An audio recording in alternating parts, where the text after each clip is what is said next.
I know this world is constantly rushing, scrolling, swiping, skipping, and you have 100 reasons to leave this video before it even begins.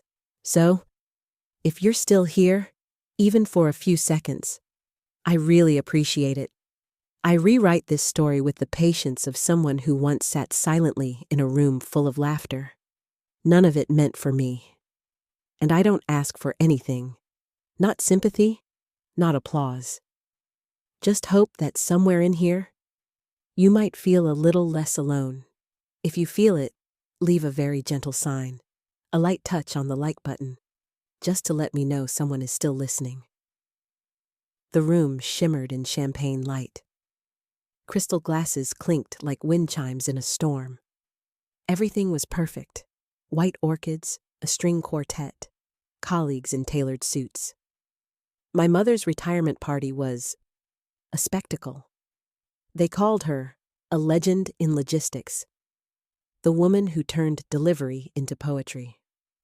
Everyone was smiling, especially my sister Amanda, who stood confidently in heels that probably cost more than my monthly rent. I didn't belong. Not really.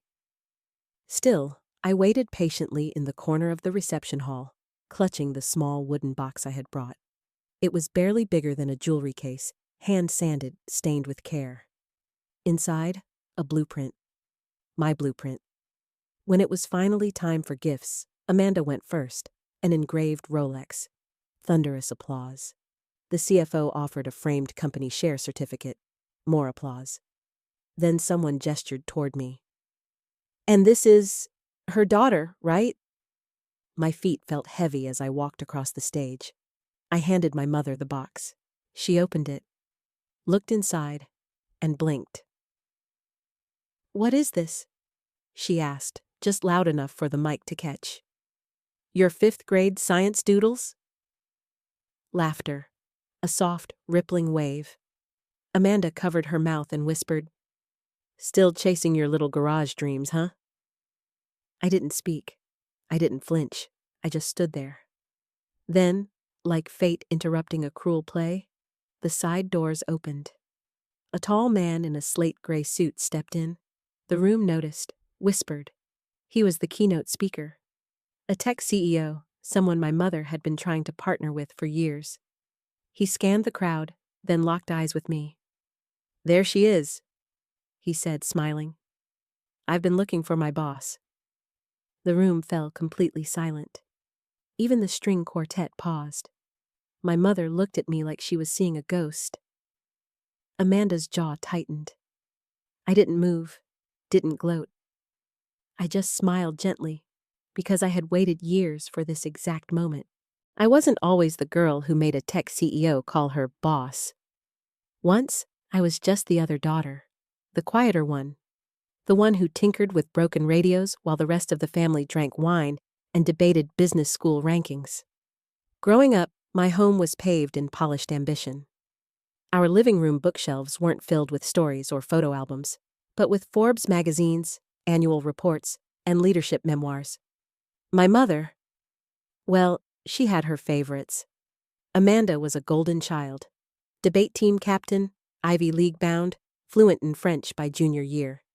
She'd get champagne toasts for closing internships. Me? I once showed Mom a working model of a waterless cooling system. She barely looked up from her iPad. "This again?" She sighed. "You need to focus on real-world skills, honey. Nobody needs a cooler that looks like a cereal box." That hurt, but I said nothing. I had gotten used to saying nothing.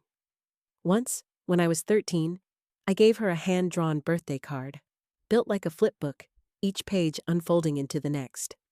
She smiled politely, then tossed it onto the kitchen counter, where it disappeared under junk mail. A week later, I found it in the trash, coffee-stained, bent at the spine. I never made her another card after that. Amanda, on the other hand, once bought her a handbag using Mom's own credit card. She got called thoughtful. When college decisions came, I got into a decent state school for engineering, but my acceptance letter vanished. Mom said it must have gotten lost in the mail.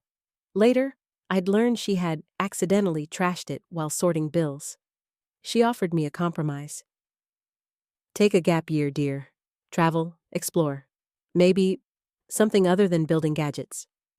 I nodded, and quietly, I packed away every tool, every sketch pad, and every fragment of that version of myself. I became a ghost in my own house, present in body, absent in story, and for years, I didn't know whether that silence was her way of protecting me or punishing me. The silence was supposed to keep me small, but it started whispering things I couldn't ignore. Like the time I bumped into Mrs. Cartwright, my mom's old assistant, at a farmer's market. She smiled, then tilted her head. I always thought your mother was so proud of your inventions. She showed me one of your models once. The cooling box with the foldable fins? I blinked. My mother had never mentioned that. Another time, I overheard Amanda on a call in the hallway. She was laughing. No, she didn't get the memo. We sent it to her old email again. Oops. Pause. Whatever, she's not coming anyway. Later that week, I realized I'd missed Grandma's memorial service, an email that never arrived, or maybe never was sent. When I confronted Amanda, she rolled her eyes. We thought you were busy with your machines. No anger, just dismissal, as if I wasn't worth the calendar invite. But the real crack came from someone unexpected. A janitor. Mr. Bill. He'd cleaned my mom's office building for over a decade. One day, I saw him while picking up takeout downtown. He recognized me instantly. Hey now, you're the girl with the blueprints, right? The one who used to bring her mom lunch in a cooler you made yourself. I blinked. He remembered that? She used to leave your drawings in the break room, he said, shaking his head. I saved one once. Thought it was art. He reached into his wallet, creased, weathered, and pulled out a folded piece of paper. There it was, my old schematic, drawn in colored pencil, signed Lena M., age 12. I never forgot it, he said. Didn't think someone that young could dream like that.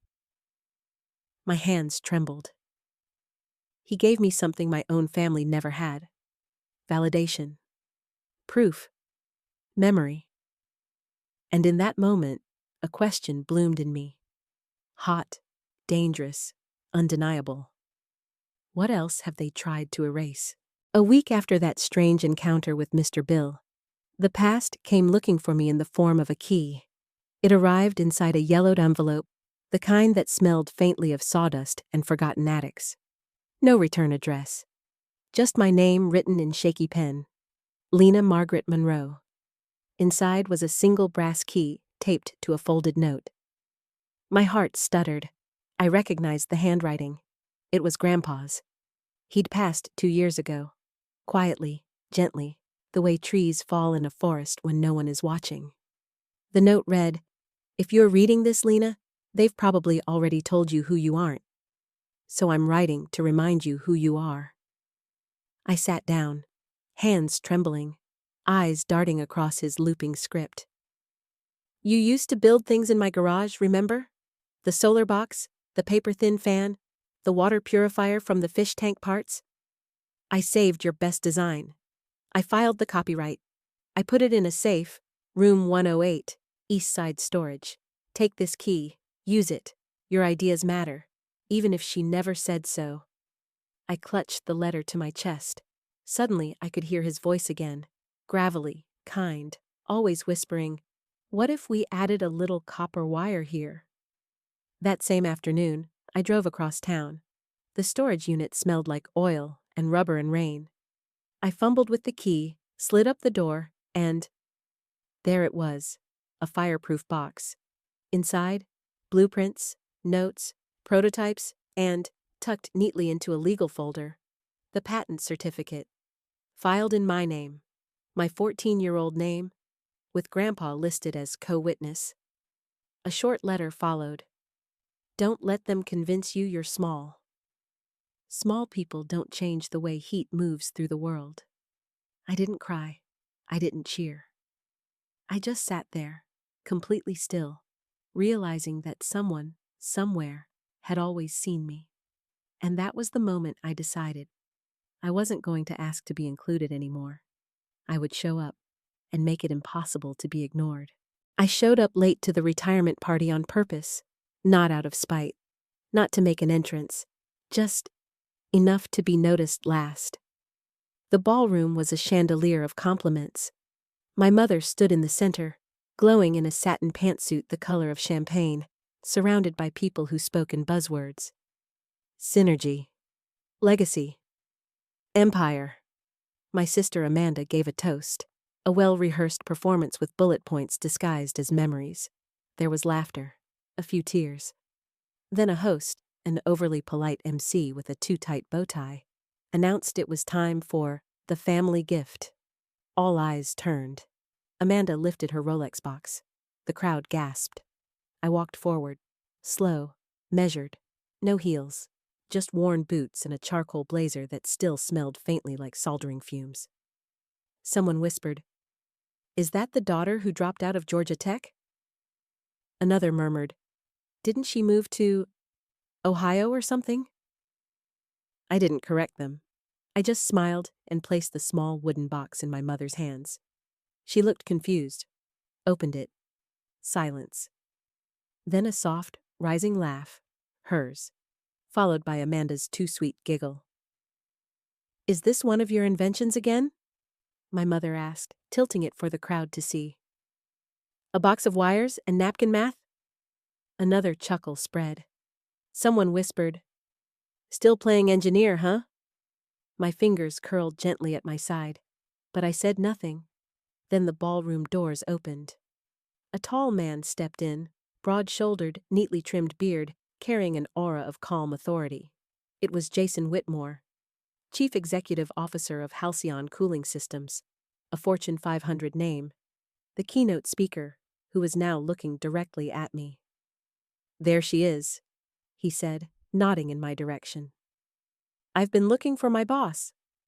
A gasp rippled through the room. Amanda's wineglass trembled. My mother went very, very still. Jason continued, addressing the entire room. "The technology inside that box? That's the foundation of our latest clean air cooling systems, already piloted in 20 school districts and 4 hospitals, designed by none other than Ms. Lena Monroe." He turned to me. "And as of last quarter, majority shareholder in Halcyon's R&D division." Every whisper in the room fell into stunned silence. I didn't gloat, didn't bow, didn't explain. I just looked at my mother. And for the first time in 30 years, she didn't know what to say. They always said silence was golden. But in that moment, it was thunder. My mother blinked like someone trying to reset a television that had lost signal. Amanda's face cracked into something brittle, pride colliding with panic. Jason stepped closer. He pulled a folded letter from his jacket pocket and handed it to me, not her. "Your official appointment," he said, voice steady. "Executive Creative Director. The board approved it last week." I took it, not to prove anything, but to hold something that was finally mine. Whispers spread like fire through the crowd. "She designed that? The Lena Monroe? She owns Halcyon Tech?" I could see the puzzle pieces falling into place in their minds. The grant-funded research out of Ohio. The breakthrough in heat-to-air conversion. The TED Talk they scrolled past. The woman whose face they'd never seen, until now. I looked at my mother, expecting a reaction. Anything. Instead, she gave a small, practiced smile, the same one she wore at conferences. "Of course," she said too quickly. "I always knew she'd do something interesting." Interesting, not brilliant, not important, just interesting. I nodded. No need to correct her. Then Jason turned to the audience. "You know," he said, "the prototype Lena submitted? It was built from recycled cardboard and a CPU fan, filed as a utility patent at age 14. Her grandfather sent it in without her knowledge. That patent now powers cooling systems in over 600 buildings. He paused. And this, he gestured toward the wooden box, was her way of honoring that journey.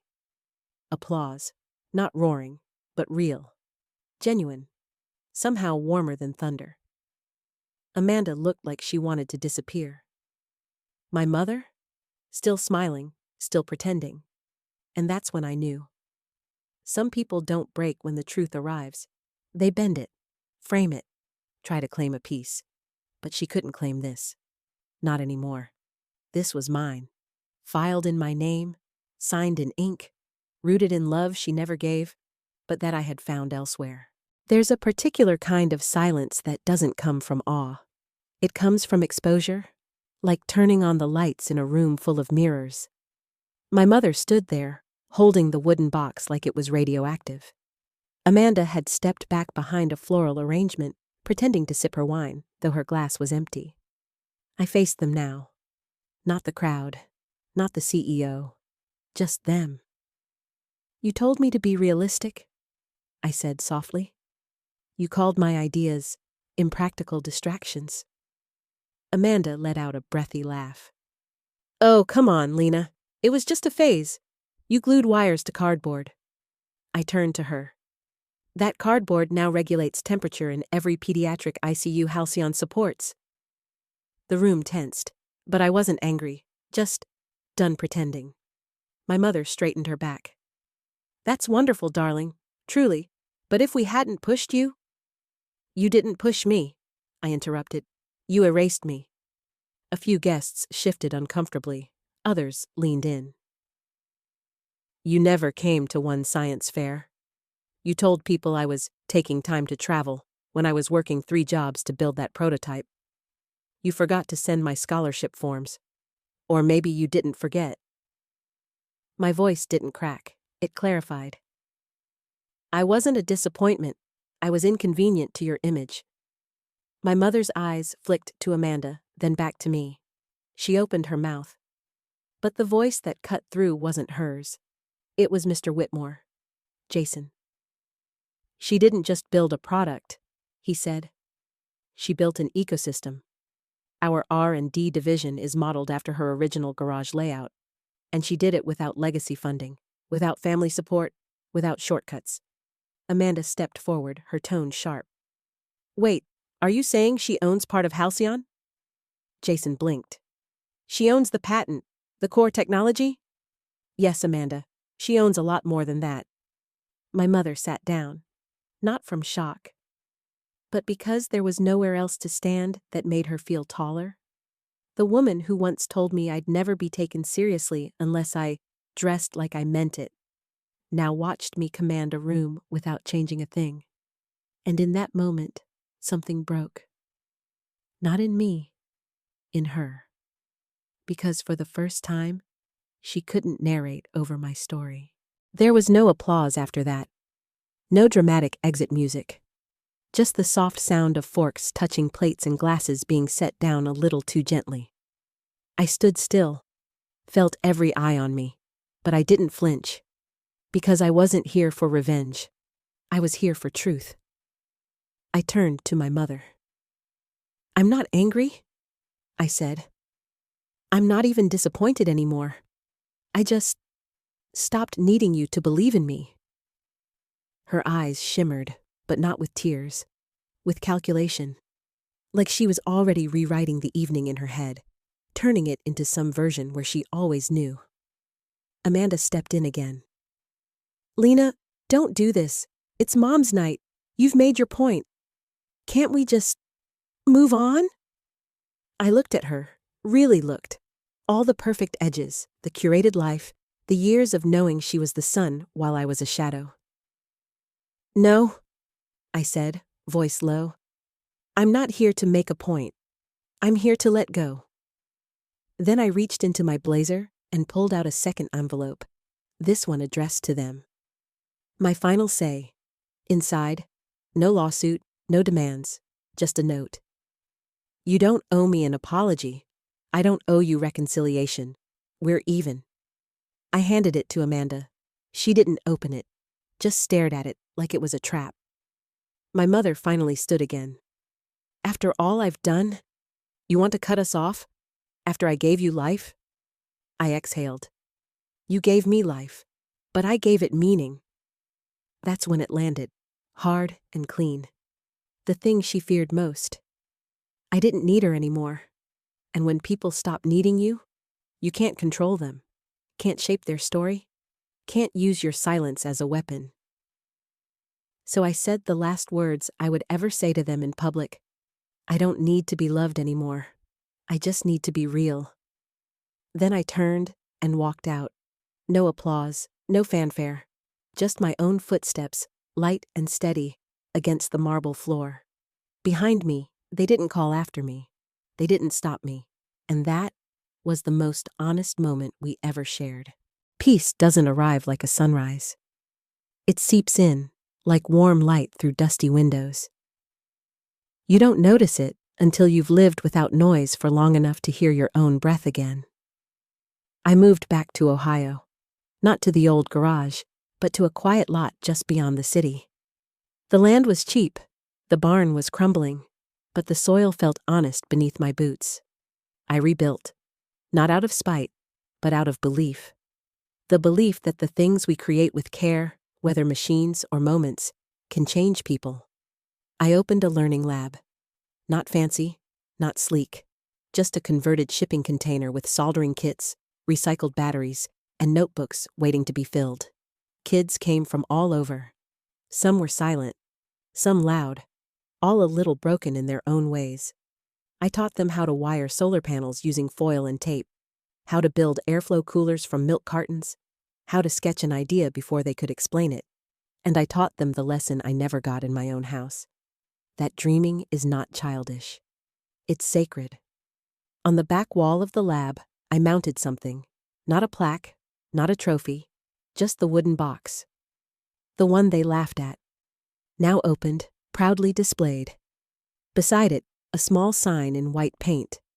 Everything real begins quietly. Sometimes I sit in the corner with a mug of peppermint tea and watch the kids build. And I remember the girl who once used birthday money to buy copper wire and tiny motors. The girl who hid her sketches under the mattress. The girl who waited for someone to say, "This matters." She doesn't wait anymore. She builds, and lets others come find her when they're ready. Mornings come slow in the countryside. The sun doesn't rise with drama here. It yawns across the horizon, slipping into windows, warming tools left overnight. The dew clings to the solar panels like tiny apologies from the night. I step out onto the porch with bare feet and a notebook. Always the same one, leather-bound, soft-spined, pages filled with half-drawn diagrams and half-felt emotions. There's a breeze today. It carries the scent of metal, grass, and something sweeter, maybe cedar, maybe memory. Inside, the lab is still quiet. The kids won't arrive for another hour, but everything's ready. Workstations prepped, wires untangled, batteries charged. A new box of notebooks waits by the door, each stamped with a single word, start. I sit on the old bench by the rosemary bush, the same one I planted when I signed the Halcyon deal. Not to celebrate, but to root something, to say, this is mine now. I sip tea and flip to a fresh page, write one sentence. She didn't give me legacy. She gave me space to build one, because some inherit estates, some inherit trust funds, and some, like me, we inherit silence, and we make it sing. Behind me, the wind rustles through open windows. The blueprint wall shifts gently in the draft, like it's breathing, like it's alive.